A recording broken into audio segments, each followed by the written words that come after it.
देख ही रहे मंत्री लोग 2-2 जगह कर रखे हैं, पुराना आवास भी रखे हैं और नया आवास भी रखे हैं। जो विधायक हार के गए वो आवास नहीं छोड़ रहे हैं। तो मेरा कहना है कि जो आवास मुझे अलॉटमेंट होगा वो किसी वीआईपी पर्सन क्यों होगा, इसलिए मैं वो आवास लूँगा। बिल्कुल आज मीडिया के सामने कह रहा हूँ, और वो मैं अपने क्षेत्र से आने वाले 10-15 विद्यार्थियों को अलॉटमेंट कर दूँगा। वो रहेंगे, पढ़ाई करेंगे वहाँ से। नहीं, मुकर नहीं रहे, ये मुकरना नहीं कहते। नहीं, आपने बड़ी बात। विधानसभा परिसर पहुंच चुके हैं, वो हम जानने का कोशिश दादा आगे चल आगे चले आइए।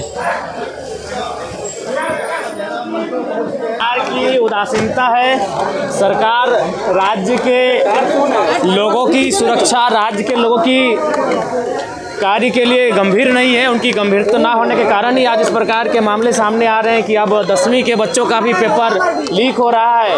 काफ़ी बच्चों ने हमें फ़ोन किया, वो काफ़ी डिप्रेस्ड हो चुके हैं। वो बार बार यही सवाल कर रहे हैं, भैया क्या होगा हम लोग का फ्यूचर। तो सरकार कहीं ना कहीं जो आम जनता है, आम जनता के जो बच्चे हैं उनके भविष्य को लेकर गंभीर नहीं है। वो केवल और केवल जो बड़े लोग हैं उनके फैमिली को लेकर, उनकी सुख सुविधा को लेकर गंभीर है, जिस कारण आज ये 10वीं की परीक्षा में पेपर लीक होना उसी का परिणाम है। क्या कहेंगे, आज से सत्र की शुरुआत है जी। आशा तो यही करेंगे कि जिन वादों के साथ सरकार बनी है और जिन मुद्दों का आज इस राज्य की जनता बेसब्री से इंतजार कर रही है समाधान होने का, राज्य की जनता जिन विषयों को चाहती है कि इनके समाधान होने से हमारा बेहतर भविष्य हो सके, हम चाहेंगे कि बजट उस अनुकूल पारित हो। मैया सम्मान राशि नहीं मिल रही है, क्या कहेंगे जयराम जी? देखिए, मैंने शुरू में ही कहा था, हालांकि हमें आलोचना का सामना भी करना पड़ा था मैया सम्मान योजना पर जो हमने टिप्पणी किया था, लेकिन मैंने कहा था कि ये क्षणिक है, ये क्षण भर के लिए, ये एक लंबे समय तक कारगर साबित नहीं होगी और फलस्वरूप सामने होता हुआ दिख रहा है। जो रोजगार है या फिर जो सहायता राशि मिलनी थी, वो उसका क्या मुद्दा उठाएंगे आप सदन? निसंदेह सदन लंबा है और कोई ऐसे मुद्दे नहीं है जो छूटेंगे। धन्यवाद। देखिए जयराम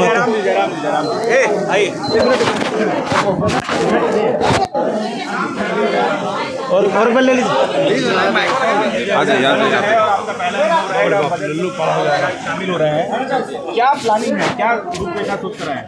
बहुत सारे विषय हैं जिनको सोच कर आए हैं, जो राज्य स्तरीय हैं, कोयलांचल स्तरीय हैं, जिला स्तरीय हैं, और जैसे ही हमें अवसर मिलेगा उन विषयों पर वार्तालाप होगी, उन विषयों पर चर्चा होगी और उन समस्याओं का निदान करने के लिए सरकार पर प्रेशर बनेगा। पेपर लीक का मामला किस तरीके से? देखिए करिश्मा जी, पेपर लीक का मामला बिल्कुल जघन्य अपराध है। जिन लोगों ने भी इस कृत्य को अंजाम दिया है, सरकार उन पर गंभीर होकर कार्रवाई करे, क्योंकि अगर ऐसा नहीं होता है तो जो आम व्यक्ति है उनका इस जो व्यवस्था है, जो सिस्टम है, उस पर विश्वास टूटेगा और वो ये मान के चलेंगे कि एक आम व्यक्ति का जीवन की सुरक्षा किसी के का उसके दायित्व किन्हीं का नहीं, उनकी जिम्मेदारी किन्हीं की नहीं है। जयराम जी, आप कितने गंभीर हैं इन मुद्दों को लेकर के? जी बिल्कुल, जयराम जी का क्या स्टैंड है, क्या गंभीर मुद्दे हैं क्योंकि जो पढ़ने वाले स्कूल कॉलेज के छात्र हैं, इस राज्य की भविष्य, इस देश की भविष्य हैं और उनके भविष्य के साथ अगर खिलवाड़ होगा तो निसंदेह ये गंभीर मुद्दे हैं, इन पर गंभीर चर्चाएं होनी चाहिए। अध्यक्ष की नियुक्ति अभी तक नहीं हो पाई है, अपनी स्ट्रैटेजी के साथ पहुंचा है, आपकी क्या स्ट्रैटेजी है?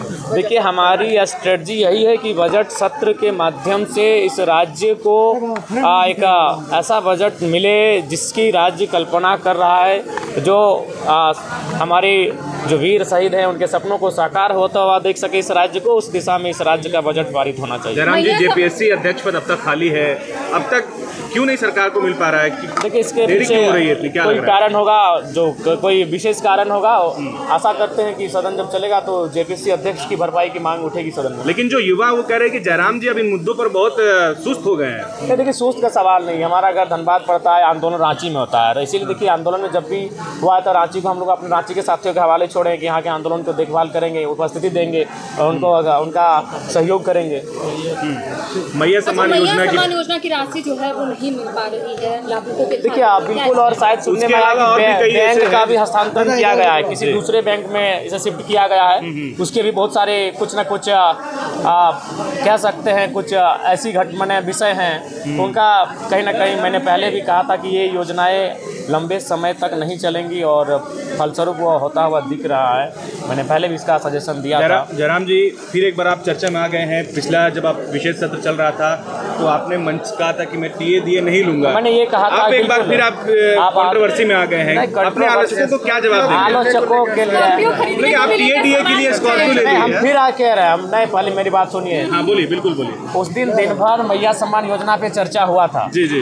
उसके बाद मैंने कहा कि आप लोग 2500 रुपये का इतना महिमा मंडन कर रहे हैं और आप लोग 2 लाख की सैलरी ले रहे हैं, लाख रुपए का टीए ले रहे हैं और आप 2500 रुपया दे के महिमा मंडन कर रहे हैं। तो आप एक काम कीजिए, आप भी अपना जो जीवन है उसे सरल बनाइए आम जनता की तरह। तो मैंने ये कहा था, आज भी हम रिपीट कर रहे हैं इस बात को। जिस दिन इस पर पहल होगी उस पर पहला हस्ताक्षर जयराम महतो होगा। जिस दिन ये पहल होगी कि एक विधायक की सैलरी 3rd 4th ग्रेड के जो कर्मचारी हैं उनके समान होगी, 40,000, 50,000, 60,000, पहला हस्ताक्षर मेरा होगा।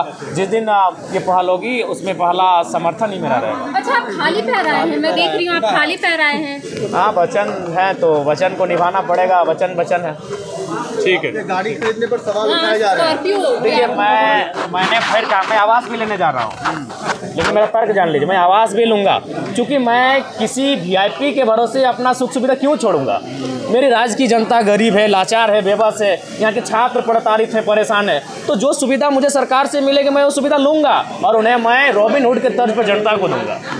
बिल्कुल, मैं आवास की भी सुविधा लूंगा। नहीं, हम नहीं लेते, लेकिन उस सुविधा को अगर हम आवास नहीं लेते, वो आवास कोई ना कोई सरकार का आदमी रख लेगा, कोई वीआईपी पर्सन रख लेगा। देखिए रहे मंत्री लोग 2 जगह का रखे हैं, पुराना आवास भी रखे हैं और नया आवास भी रखे हैं। जो विधायक हार के गए वो आवास नहीं छोड़ रहे हैं। तो मेरा कहना है कि जो आवास मुझे अलॉटमेंट होगा वो किसी वीआईपी पर्सन क्यों होगा, इसलिए मैं वो आवास लूंगा। बिल्कुल आज मीडिया के सामने कह रहा हूँ और वो मैं अपने क्षेत्र से आने वाले 10-15 विद्यार्थियों को अलॉटमेंट कर दूंगा। वो रहेंगे, पढ़ाई करेंगे। नहीं, मुकर नहीं रहे, ये मुकरना नहीं कहते। नहीं, आपने बड़ी बात कही कि आप विद्यार्थियों को अलॉट कर देंगे। बिल्कुल अमल करेंगे इस पर? बिल्कुल अमल करेंगे। मैं मुकर नहीं रहा हूँ, मैं कह रहा हूँ कि अभी देख रहे हैं मंत्री लोग 2 आवास लेके बैठा है भैया। कहीं उनको कोई कमी है, इतनी सुख सुविधा है। तो मैं अगर आवास ना लूँ तो किसी के हिस्से में चला जाएगा और किसी राजा के हिस्से में जाएगा, जबकि हमारी जनता गरीब है। तो मैं लेकर स्टूडेंट के बीच लेके जाऊँगा। आप आए तो इंटरव्यू लेने मेरे आवास में जा जाए। धन्यवाद, बहुत शुक्रिया। देखिए, जो है खाली पाँव आज भी जो है जयराम महतो आए हैं। जिस तरह से उन्होंने कहा था कि खाली पाँव आने की जो बात कही थी, अभी भी जो है नहीं, यहीं पे ही थे फोटो। देखिए, आज भी जो है खाली पाँव ही सदन के अंदर घुसे हैं। बंद करिए। नमस्कार, जोहार। अभी हम झारखंड विधानसभा परिसर में हैं और जिस तरह से जो है आज झारखंड विधानसभा का बजट सत्र जो है चलने वाला है, आज ही से स्टार्ट है।